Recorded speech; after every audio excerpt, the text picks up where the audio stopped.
Hello, Laura Jean with Bad Dream Cosplay here today. We are going to talk about dyeing material. Lots of times I have found in my creations that I cannot find the exact type of fabric I'm looking for. So I tend to do a lot of dyeing. That sounded really bad. But I do a lot of dyeing of fabric. There you go, that's better. And so there are three ways that I dye fabric. I use the stovetop or boiling method, and I'll do that inside on my stovetop, or I'll do it outside on a gas burner. I also do microwave dyeing, and then I also do what I call hurry up and wait dyeing. So hurry up and wait dyeing is what I do. For example, when I made my Harley Quinn cut off jean shorts. I bought white shorts and I needed half of them to be blue and half of them to be red, and there's no way to dye those in a pot. So I heated up the dye and I painted the shorts with that warm dye. And I laid those pants out on like a drying rack that was suspended above a drip tray. And then I put those in my garage in the middle of the summertime where it gets to be like, it feels like 100 and 500 degrees, 100 and 500 degrees, really hot, which is what you need to do to get that dye to work. And then I would go out there every couple of days and apply a little bit more warm dye so that it really got some good penetration, got some really good color. And I'm really happy with how those turned out. Some items you may need to dye material are gloves to protect your skin, some tongs or a spoon to stir your material with. I like tongs. I find they give me some great control. And then you need to protect your environment. So I use a old tin brownie tray as a spoon rest, and then also aluminum foil to protect my countertops or whatnot. You'll also need some vessels. So the first vessel I use is for stovetop dyeing. I use this great old canning pot. And then for microwave dyeing, I have these plastic containers. They were takeout containers from my local pho restaurant. You're going to need dye in your chosen colors. I'm dyeing 3 pieces of material, 3 different colors. So I prefer liquid dye. I find that with liquid dye, I can choose how much dye I'm going to use, and then I can reserve the rest for another day. So if I want a really pale light violet, I'll only use maybe a capful of this whole bottle and to get the tone I want. Whereas with the powder, I have to use an entire envelope, regardless of how dark I want the material to be. You're also going to want your fabric. I have a little bag in here that I'm going to turn yellow in with the boiling method, and some muslin that I'm going to turn violet and teal with the microwave method. They have been pre-washed and are currently damp. You want these to be damp. One of the things I want to be really clear on is that any tools that you use to dye material or to dye anything is a tool that is never going to be used again for food preparation or food service. Dye is a chemical, and that chemical should never ever go inside the human body. All right, you're going to want to fill your cauldron or your vessel up just enough to cover the top of the material and give it some room to move around. You want to make sure that it has room to boil, bubble, toil, and trouble, all that good stuff, because it's my cauldron. All right, so for the microwave method, like I said, I'm doing 2 pieces of fabric, 2 different colors, so I want 2 containers. I've already filled these partway with some warm water. This is hot water. We're going to be working with hot water to dye our clothing. So be aware, there is hot water. So there is a risk of spillage as well. So spillage plus hot water plus the human body means burns. So be really careful while moving, stirring, all of this stuff around, because burns suck. Especially with the microwave method, be careful, because as you heat up these containers and the water inside the containers may become softer than what you expect them to be, which means that there's even more opportunity for dropping or sloshing. So here's what we're gonna do. You wanna shake your dye. Now the nice thing with what I'm dyeing today is I'm really not worried about it going too dark. So I'm not going to worry about measuring anything. I'm just going to dump it in there.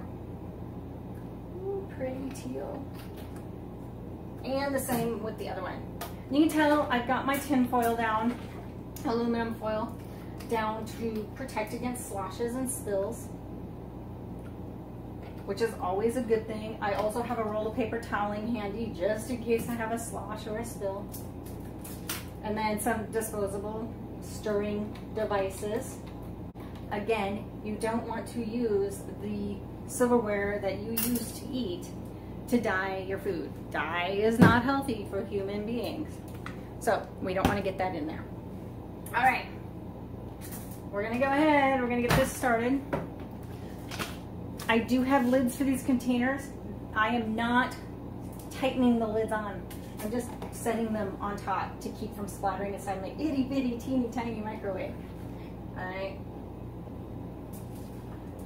When I do this, I fully expect to have to bleach the inside of my microwave, which is why it's filthy right now, because I clean it if I'm gonna bleach it. We're gonna set the alarm for 5 minutes for now. All right, so stovetop method. Again, liquid dye, this time I want yellow. And I want this to be really super bright. So I'm actually gonna use this entire bottle. So we're gonna go ahead, this is kind of warm, but it's not hot yet. So we're gonna go ahead and just dump the whole bottle in. Look at how orange that looks at first. We're gonna dump that whole bottle in. So I still haven't put material in for anything yet. We're just kind of waiting for everything to come up to temperature. So we're gonna let this heat up a little bit more, and then we'll put the material in. It's ready. All right, so all we've done so far is warm up our dye. That's it. So once again, like I said, be really careful taking this out of the microwave just in case it's gone squishy or in case it splatters, because oh yeah, it's hot. Oh, that's hot. All right, so now I get to put my material in. I am dyeing white muslin, pre-washed and wet. All right, you wanna make sure it's wet. Otherwise, it'll absorb the dye at different rates and you'll end up with a really blotchy dye, which I really don't care. I kind of like that look. But into the bath we go. Ooh, look at that nice purple color. When I do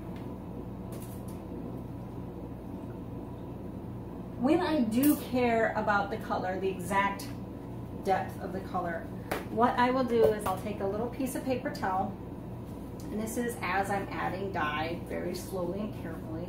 I'll fold it up like so and dip it into the dye, and that'll give me a general idea of what the material will look like after it's done going through the dye bath. All right, so now I want to get rid of this without dripping everywhere. There we go. All right, so second piece of material here, same thing, into the dye bath. At this point, it doesn't matter how, you know, warm, cold, etc. the material is. Hot. Mine was like room temperature because it's going to go back into the microwave for like 5 minutes. Again.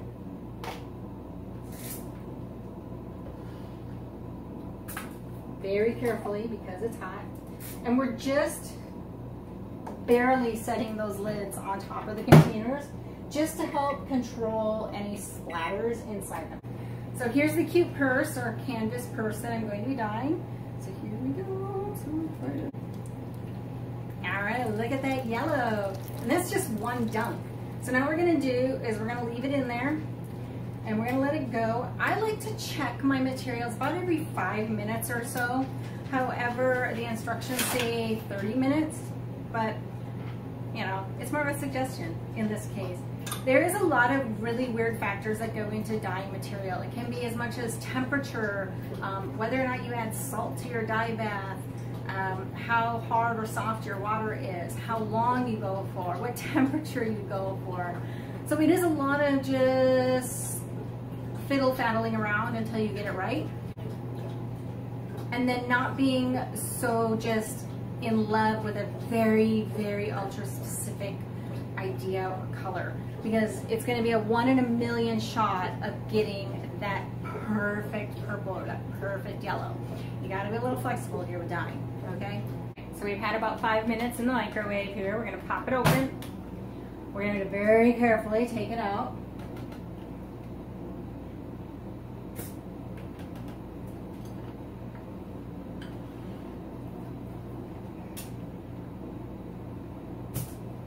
Yes, ma'am. She's hot. What I'm looking for is to make sure that there aren't any spots that are like hidden in a fold that are really, really too pale for what I want. Because it being crumpled up like this will give it a little bit of a marbled tie-dyed effect, which is not something I really want. Something I can live with. I mean, this is going to be the lining in a purse, so it's not a huge deal for it to not be perfect. I think we're going to leave it in the water. I don't think it needs any more heat. I think it just needs time. So at this point, we're just going to kind of let it soak and absorb more of that lovely teal and the lovely purple. So we're going to take a peek inside the cauldron and see how things are looking. So for now, take a peek. Oh, look at how beautiful yellow that is. Oof. Now, I'm going to grab my tongs and give it a quick swish. Like I said, this one I want it to be super lemony, yellow, bright yellow. So we're going to let this go with the burner on for about 10 more minutes. Time's up, and I think we're actually done at this point, because look at that. I think we are finished. So flame off, and now it's time to dump this. Ooh, hot. And rinse it a lot. While we wait for the cauldron to cool down a little bit, we're going to go ahead and rinse the stuff that came out of the microwave. This is where those gloves come in handy.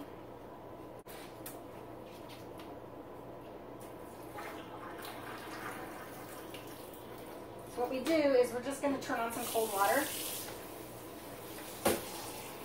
and let that go like that.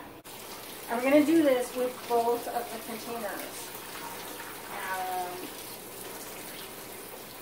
Sometimes I will reserve a portion of the dye to use in case I have to like match material in a project later down the road.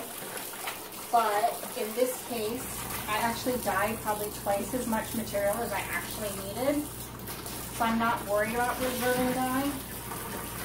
And again, this project is one where this is the lining in a purse for my nieces who are both under the age of 10. So they're really not going to care. Rinse these a few times until the water runs clear, basically, or almost clear. And then all you're going to do is wash this with some, you know, in your washing machine with some, maybe like half as much soap as you usually use.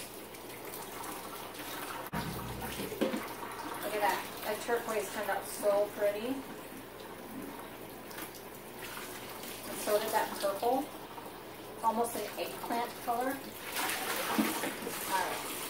We're going to set those to the side.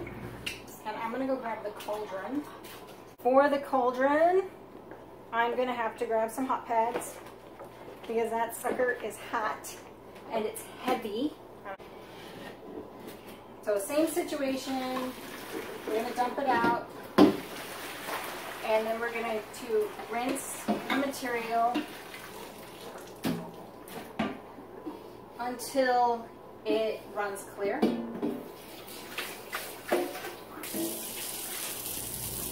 Rinse my cauldron out a little.